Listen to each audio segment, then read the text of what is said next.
ফটোখনৰ ওপৰত কি নাম লিখা আছে দেখিছেনে? I love zero'. আমি এই জিৰ' ফুৰিব গৈছিলোঁ জুলাই মাহৰ 6 তাৰিখে। বৰ সুন্দৰ পৰিৱেশটো, বৰ ভাল লাগিল গৈ। গোলাঘাটৰ পৰা ডিব্ৰুগড় হৈ গৈছিলোঁ। এইখন বগীবিল দলং হয়, তাত ব্ৰহ্মপুত্ৰ নদীখনৰ এয়া দৃশ্য হয়, বৰ ধুনীয়া। ধুনীয়া ৰাস্তা এটাৰ মাজেৰে আমি গৈ আছোঁ। চাওকচোন কি ধুনীয়া ন, সেউজীয়া সেউজীয়া সেউজীয়াই তাতে কি ধুনীয়া পৰিৱেশ চাওক না, গৈ ভাল লাগিছে দেখি, ৰাস্তাটো শান্তি লাগি গৈছে। ইয়াৰ মাজে মাজে একদম মানে দিনতেই আন্ধাৰ নিচিনা গৈছে, ইমানেই গছ আছে। কেতিয়াবা জিৰ' গ'লে এইটো ৰাস্তা দি যাবচোন, বৰ সুন্দৰ ৰাস্তাটো, ভাল লাগিল গৈ। তাৰপৰা আমি পাহাৰ পাইছোঁগৈ আৰু তাৰপৰা আমি চেৰ নামৰ এডোখৰ জেগা পালোঁ। তাত অলপ দেৰি নামিলোঁ, আমি ফটো তুলিলোঁ, ভিডিঅ' কৰিলোঁ। বৰ ধুনীয়া চাওকচোন, এয়া এইফালেও চাওকচোন ৰাস্তাটো, তাতে এটা ধুনীয়াকৈ এটি ফটো পইণ্ট বনাই থৈছে, এয়া আই লাভ চি বুলি। তাতে আমি নামিলোঁ, ফটো তুলিলোঁ, ভিডিঅ' কৰিলোঁ। এয়া ছোৱালীজনী হয়, তাৰপৰা এয়া মোৰ ভাগিনটো হয়, সি ফটো তুলিছে। এয়া বৰ সুন্দৰ পৰিৱেশ এটা, আবেলি সময়ত হয় পৰিৱেশটো, বৰ সুন্দৰ ন। তাৰপৰা গৈ গৈ এডোখৰ টাউনৰ নিচিনা জেগা পালোঁ। এইডোখৰ নামটো হৈছে পুটিং, এখন সৰু সুৰা টাউন বুলিবই পাৰি আৰু। তাতে আমি অলপ ৰেষ্ট ল'লোঁ, চাহ খালোঁ, যোনে কফি খায় কফি খালে।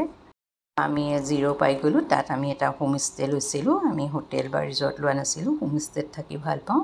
চাওকচোন হোমষ্টেটো কি ধুনীয়া, কি চাফ চিকুণ, কি সুন্দৰ পৰিৱেশ চাওকচোন। এইটো এটা মুকলি এৰিয়াটো হয়, বৰ সুন্দৰ পৰিপাটিকৈ সজাই থৈছে তেওঁলোকে, দেখি বহুত ভাল লাগিল। হোমষ্টেবোৰ এনেও থাকি ভাল লাগে আৰু সুন্দৰ পৰিৱেশ এটাত থাকে আৰু ডাইনিং এৰিয়া হয়। এয়া আমাৰ ডাইনিং টেবুলত আমাৰ খানা ৰেডি কৰি থৈছে।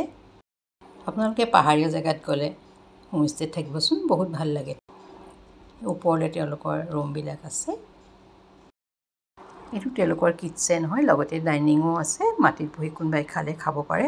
আৰু তাত তেওঁলোকে এইবোৰ সজাই থৈছে দেখিছেনে। তেওঁলোকে তেওঁলোকৰ পুৰণি দিনৰ সা সৰঞ্জামবিলাক বৰ ধুনীয়াকৈ সংৰক্ষণ কৰি ৰাখিছে, ঢাৰি পাতি বা আদি কৰি চব এইবিলাক, কি কি নাম নাজানো।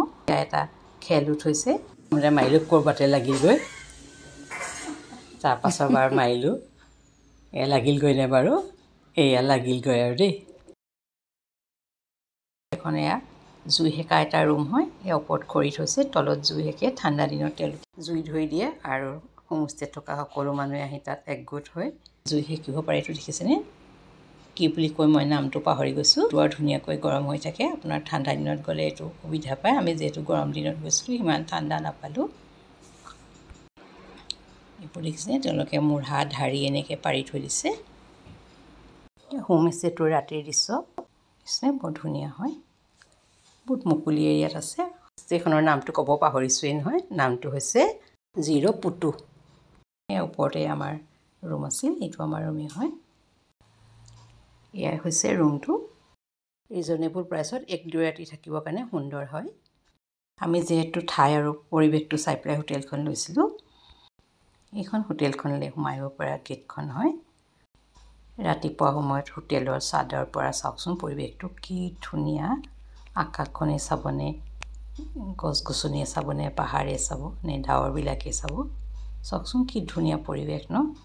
ৰাতিপুৱা সোনকালে উঠি আমি বহুত সময় ইয়াতে পাৰ কৰিলোঁ। এই পৰিৱেশটোৰ কাৰণে আমি হোমষ্টেখন লৈছিলোঁ। এয়া গাড়ী থ'বলৈও চাওকচোন সুন্দৰ সুবিধা আছে। আমাৰ গাড়ীখন ইয়াতে ৰাখিছোঁ ৰাতি, আপোনাৰ নিশ্চিন্ত মনেৰে। তাৰপৰা আমি এতিয়া যাম পামুয়ালাং ট্ৰেকত। এয়া আমি 200টা চিৰি উঠি মেলি গৈ পালোঁগৈ পামুয়ালাং। 200টা চিৰি বগাই আহিছোঁ। আৰু এইবোৰ ভিডিঅ' কৰা হৈছে মাৰ কাৰণে। 200টা চিৰি বগাই মই ওপৰত যাব নোৱাৰিলোঁ, গতিকে এই ভিডিঅ'টো মোৰ ছোৱালীজনীয়ে ওপৰৰ পৰা বনাই নিদিয়ে। জিৰ' ভেলী এডোখৰ বৰ ধুনীয়া ভিউ পইণ্ট হয়। তাৰপৰা ছানৰাইজটো বৰ ধুনীয়া দেখায়, কিন্তু আমি ছানৰাইজটো নেপালোঁ, অলপ দেৰি হ'ল। এনেই আপোনালোকে ভেলীটো চাওকচোন কি ধুনীয়া দেখাইছে ন। যেতিয়া ডাৱৰ হৈ থাকে আৰু ধুনীয়া লাগে। আমাৰ টাইমটো বাৰু জুলাই মাহত গৈছিলোঁ, সেইকাৰণে ইমান এটা ডাৱৰ নাই দেখা। ওপৰত উঠিব নোৱাৰাৰ কাৰণে মই এটা বৰ ধুনীয়া দৃশ্য উপভোগ কৰিব নোৱাৰিলোঁ। তাতে এটা আৰ্মিৰ ৰানৱে আছে, সঁচাই বৰ সুন্দৰ পৰিৱেশটো চাওকচোন এবাৰ। চাৰিওফালে পাহাৰ, মাজতে সমতল ভূমি ন, এইটো ভাগিনটো হয়। ভাগিন ভতিজা আৰু আমাৰ পৰিয়ালটিহঁতি গৈছিলোঁ আৰু লগত মোৰ ভণ্টিও আছিল। লগতে অকণমান চাওকচোন, ইয়াত পাহাৰ বগালে বহুত খাৰা হয় জেগাডোখৰ, নামিবলৈ বহুত চিন্তা কৰি নামিবলগীয়া হৈছে। ভয়তে উঠি নগ'লোঁ আৰু বাকীকেইজনে আৰামত উঠি গ'ল বাৰু। নামিবলৈ দেখিছেনে কিমান কষ্ট হৈছে। ভতিজাটো আৰু আমাৰ ছোৱালীজনী হয়। বহুত ওপৰলৈ উঠিব লাগে, 200 কিমানটা ষ্টেপ আছে। উঠিবলৈ অলপ কষ্ট হয় বাৰু। তেওঁ পৰিৱেশটো ইমান ধুনীয়া যে এই ওপৰত উঠা কষ্টটো পাহৰি যোৱা হয়। ঘূৰিয়াতে এইবোৰ আমি ফিছ পণ্ড অলপমান দেখি আহিলোঁ। আমি ৰুমলৈ আহিলোঁ। ৰুমলৈ আহি ব্ৰেকফাষ্ট কৰি আমি এয়া কাছা হেৰিটেজ পাৰ্কখন চাবলৈ গ'লোঁ। তাৰ ছাইডতে এইখন কাছা ৰিজৰ্টখন আছে। এই ৰিজৰ্টখনতে ভেৰিয়া চিনেমাখন শ্বুটিং কৰিছিল। তাৰপৰা গোটেই সুন্দৰ পৰিৱেশ এটা দেখা যায়। এটা চাইডে ৰিজৰ্টখন আছে, এটা চাইডে হেৰিটেজ পাৰ্কখন আছে। তাৰপৰা এই চাইডে আপোনালোকৰ এনেই চাব পাৰে সুন্দৰ পৰিৱেশটো। চাইনবোৰ্ডখনত সকলো এক্টিভিটি ইয়াত লিখা আছে। এইখন বৰ সুন্দৰ পাৰ্ক হয়, সঁচাই ভাল লাগিল। ৱেলকাম লিখি থোৱা ৰাস্তাটোতে আপোনালোকে সোমাই গৈ ৰাইট চাইডে ঘূৰি দিব লাগিব। তাৰপৰা এখন ওপৰত আছে অলপমান, এইদৰে ওপৰত যাব লাগিব। তাত এখন ধুনীয়া মুকলি জেগা আছে, বৰ ধুনীয়া। য'ত তেনেকৈ অকণমান ফুৰিলোঁ। তাত ভিতৰখনত মানে বহুত কিবা কিবি আছে, সৰু ল'ৰা ছোৱালীৰ বহুত গেম আছে। মই সেইবোৰ ইমান তোলা নাই। এই দূৰত যে দেখিছে সেইখন কিউই খেতি কৰিছে তেওঁলোকে, বৰ সুন্দৰকৈ কৰিছে, ভাল লাগিল দেখি। তাৰপৰা এইটো এটা চাং বাংলা হয়। তাত আমাৰ লগত যোৱা আমাৰ পৰিয়ালখিনি উঠি আছে।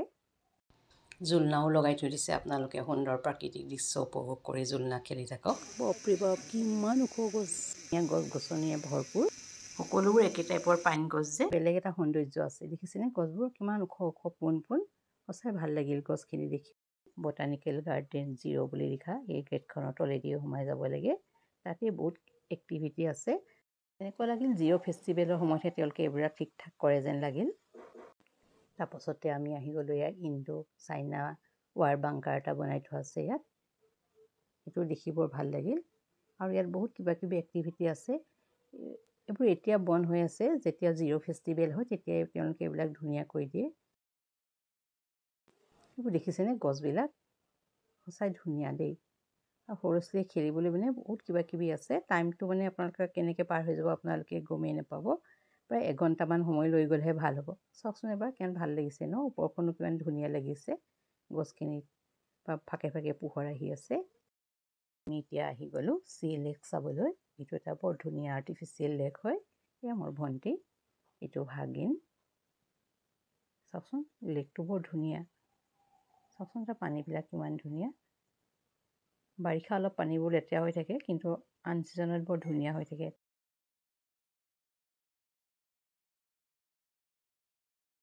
অৰুণাচলত বহুত কিউই পোৱা যায়। আমি এতিয়া কিউই গাৰ্ডেন চাবলৈ আহিলোঁ। ছিজন নহয় কাৰণে কিউই এটাও খাব নাপালোঁ বা কিনিবও নোৱাৰিলোঁ। কিউই ছিজনত গ'লে বহুত কিউই পালোহেঁতেন, সম্ভৱ কমতে পালোহেঁতেন চাগে নিশ্চয়। আমি ডিব্ৰুগড়লৈ বুলি উভততি যাত্ৰা আৰম্ভ কৰিলোঁ। আহোঁতে ৰাস্তাত দেখিছেনে পাহাৰৰ মাজত কি ধুনীয়া ৰামধেনুটো দেখিলোঁ। কালাৰবোৰ দেখিছেনে বহুত ধুনীয়া লাগে। একদম ওচৰৰ পৰা 7টা ৰং দেখা যেন লাগিল। তাৰপৰা আমি আহি ৰাতি 11 বজাত আহি ডিব্ৰুগড় পালোঁহি। মোৰ 0ৰ ভিডিঅ'টো যদি আপোনালোকৰ ভাল লাগিছে লাইক কমেণ্ট কৰিব। ভিডিঅ'টো সকলোকৈ চোৱাৰ বাবে ধন্যবাদ।